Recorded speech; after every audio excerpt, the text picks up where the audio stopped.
Catching Fire, The Hunger Games #2 by Suzanne Collins.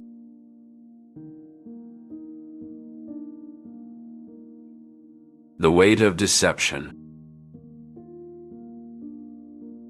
Katniss stood before the mirror, her reflection a ghostly echo of the turmoil within. The dress she wore, a cascade of shimmering fabric, was a lie in silk, a symbol of a love she could not feel, a shield for those she held dear.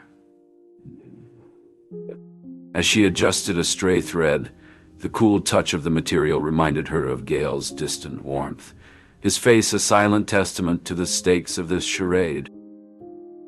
Katniss, Peeta's voice, a soft echo of shared fatigue, broke through her thoughts. It's time.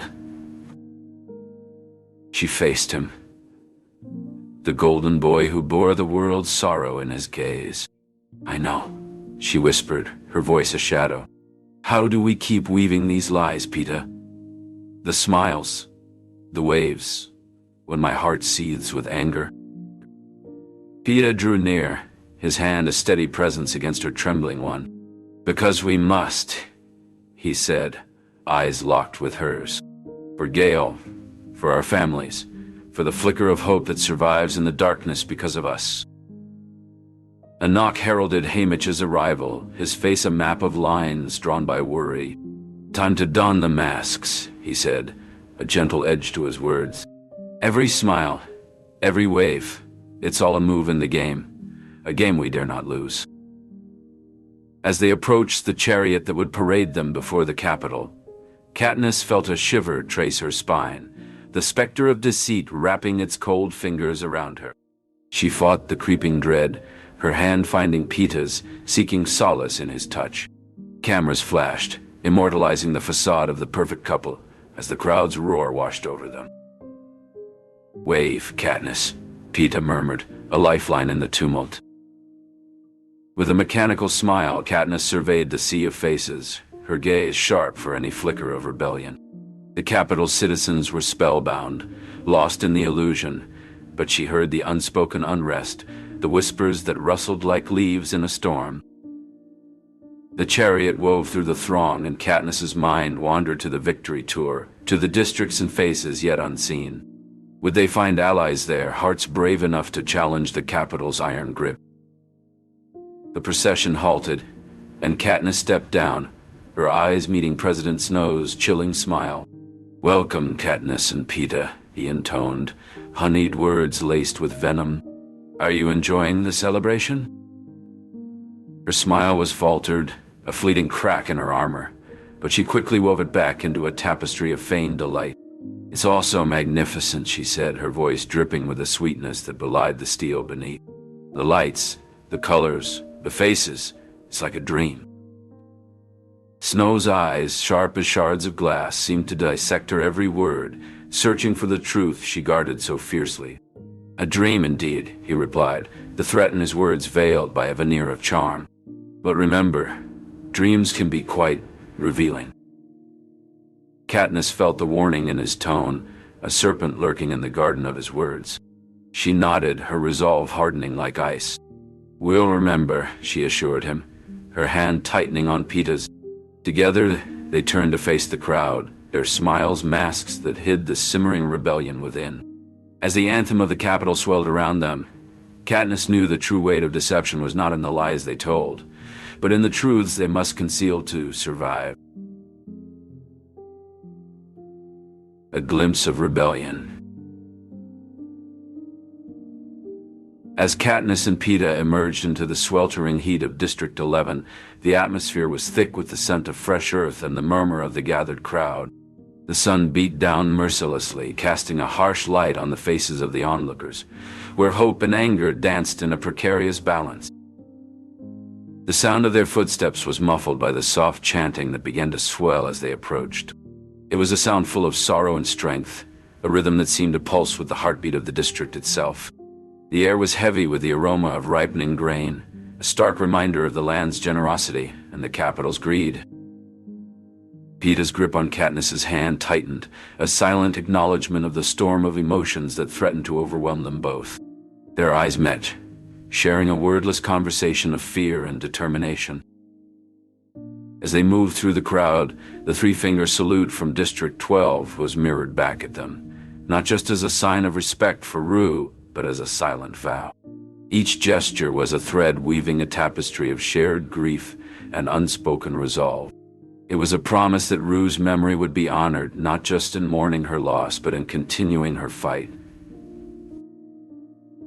The salute was more than a symbol. It was a language of its own, speaking of bonds forged in the face of oppression.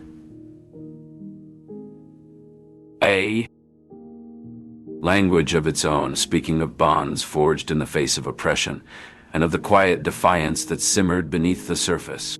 It was a call to action, a whispered promise to rise against the tyranny that had ruled their lives for so long.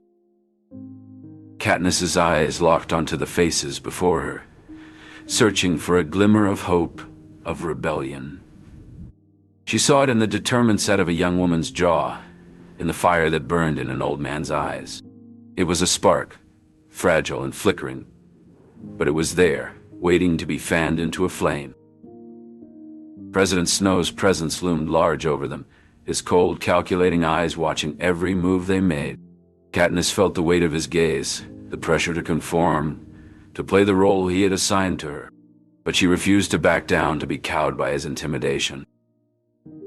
Peeta's voice brought her back to the present, his words low and urgent. "Katniss, I need to talk to you." His eyes darted around the crowd, searching for a moment of privacy in the midst of the chaos. Katniss nodded, and they stepped aside, trying to find a moment of respite from the swirling emotions. "What is it, Peeta?" she asked, her voice barely above a whisper. "I don't know what's going on, Katniss," Peeta said, his brow furrowed with concern. "I feel like we're walking on thin ice. One wrong move and..."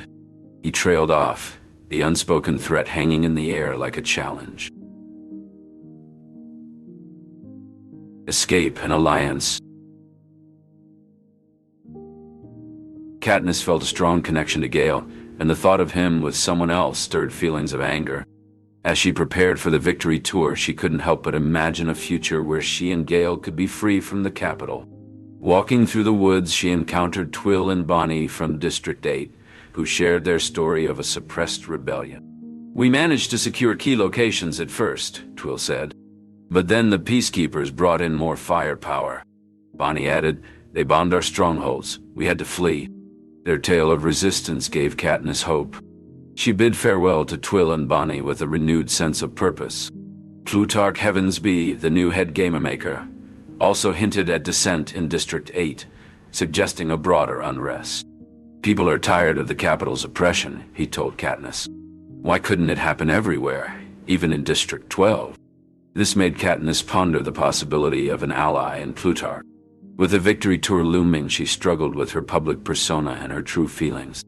"Is this an act of rebellion?" she questioned herself. Despite the confusion, her resolve to fight remained firm. "I have to stand up," she whispered. Formulating an escape plan was difficult under the capital's surveillance, but she remained patient, waiting for the right moment to act. She watched for any weakness in the capital's defenses, knowing that any plan must include her loved ones.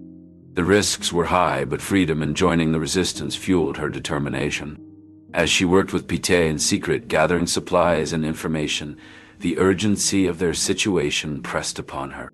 She had to make a move soon, but she would wait for the perfect chance. Unbeknownst to her, her actions would shape Panem's future and the burgeoning rebellion. Reflecting on her conversation with Gale, she knew tough decisions lay ahead. She could not pretend with Peeta forever or leave Gale behind. As Plutarch approached, it was clear that discussions about her future and the rebellion were imminent. The Quarter Quell announcement. The sun was setting, bathing District 12, in a golden glow as Katniss Everdeen stood on the balcony of her Victor's village home. She held an unopened envelope, its weight heavy with portent. Inside, her loved ones gathered, their faces a mix of worry and intrigue. Peeta's steady gaze offered silent support, while Haymitch, glass in hand, leaned against the wall, his eyes sharp. "It's time," Katniss said, her voice steady despite her nerves.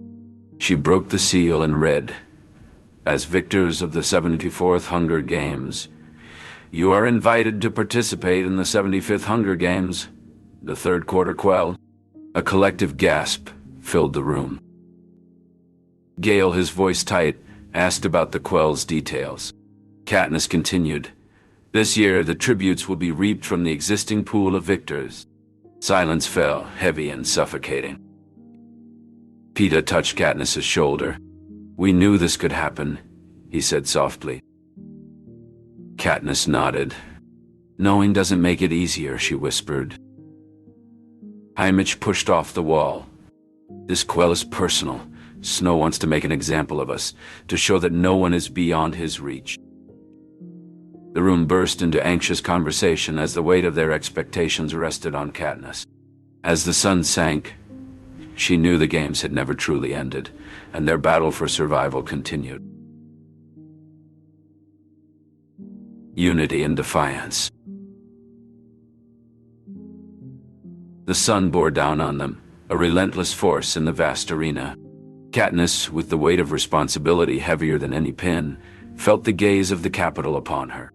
Haymitch's advice lingered in her mind as she moved with purpose, aware that every second could bring a new challenge. Peeta was a constant by her side, his presence a silent promise of solidarity. Finnick, too, was a formidable ally, his skills with the trident as sharp as his survival instincts. Together they formed a bond of necessity, a united front against the capital's manipulations. The arena, with its blue waters and pink skies, was a treacherous beauty. The cornucopia gleamed like a beacon, surrounded by a circular island and 12 spokes that held their fates. Woof! The tribute from District 8 was among those who faced the watery divide, with no boats or ropes to aid them, and at 2 o'clock a poisonous fog loomed, threatening to engulf any who dared venture too close. As they navigated this deadly landscape, BT's ingenuity shone through. Electricity, he mused, his mind already weaving a web of resistance. Wiress, ever the thinker, saw the potential in their surroundings, the clockwork precision that could be their salvation. Encounters with other tributes were fraught with tension, each decision a balance off risk and opportunity. Katniss, Peeta, and Finnick navigated these interactions with a keen sense of strategy, their alliance a testament to their shared resilience. The unity they forged was their armor against the capital's games, a silent rebellion that spoke volumes. As they braved each obstacle, their bond solidified, a beacon of hope in the shadow of the arena's horrors. Together they were a force of defiance, their collective spirit a challenge to the capital's rule, igniting the flames of change. Retaliation and resolve. Katniss, unable to sleep, contemplates their next move. Peeta offers comfort, and they are soon joined by Finnick. BT presents a device he's created to disable the arena's force field. As the sun rises, the tributes work together to execute their plan. Katniss, leading the charge, calls for an attack on the force field. Their combined efforts result in its destruction, symbolizing the beginning of a broader rebellion against the capital. Despite their immediate success, Katniss is aware that this victory marks only the start of a challenging journey towards freedom.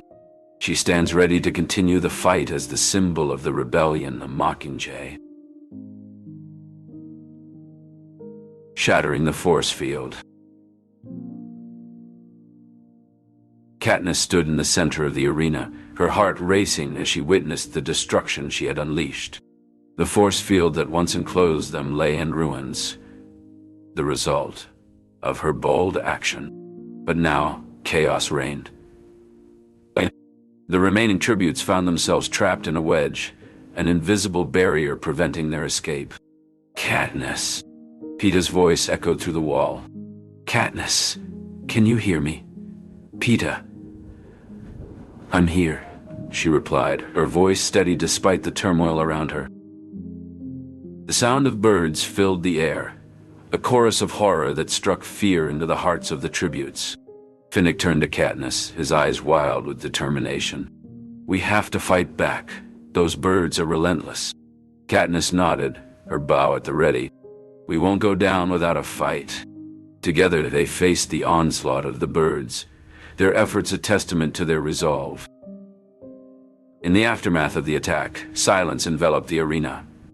Katniss trembled, not from fear but from the adrenaline that still coursed through her veins. Peeta rushed to her side, his presence a silent reassurance. She looked up at him, her eyes conveying a silent apology. Peeta, we're still here, Katniss. That's what counts, he said, his gaze firm. As they regrouped, Katniss's thoughts were clear and focused. They had chosen their own path, standing against the manipulations of the capital. Her determination burned brighter than ever. She would protect Peeta, and together they would face whatever challenges lay ahead. As they prepared for the unknown, Katniss's heart swelled with purpose. Her actions had set in motion a chain of events that would forever change the course of their lives and the future of Panem. With a newfound clarity, she embraced her role as the Mockingjay, the symbol of resistance against the capital's tyranny. Together with the unwavering support of her allies, Katniss prepared to lead the charge into a future where freedom could flourish. Mockingjay rises. Katniss awoke with a start, her body aching from the ordeal in the arena. The sterile white walls of the hovercraft's medical bay were a stark contrast to the chaos she had left behind. She could still feel the electric shock from the force field that had nearly claimed her life. As her eyes adjusted to the light, she saw Plutarch Heavensbee standing over her, a look of concern etched on his face. Katniss, he said softly, you're safe now. You did it. You've ignited a spark that will grow into a fire. She struggled to sit up, her mind racing with questions. Where's Peeta? And the others? Plutarch's face darkened. We only managed to rescue you. The others, they're still in the capital's hands. A surge of guilt washed over her. She had wanted to save them all, but now she was the only one here. The weight of their sacrifice bore down on her, and she knew she couldn't let it be in vain. As the hovercraft hummed through the skies, Katniss learned of the destruction of District 12E. The news hit her like a physical blow, and she gasped for air as if the smoke from the firebombs was choking her. My family, she whispered, her voice barely audible.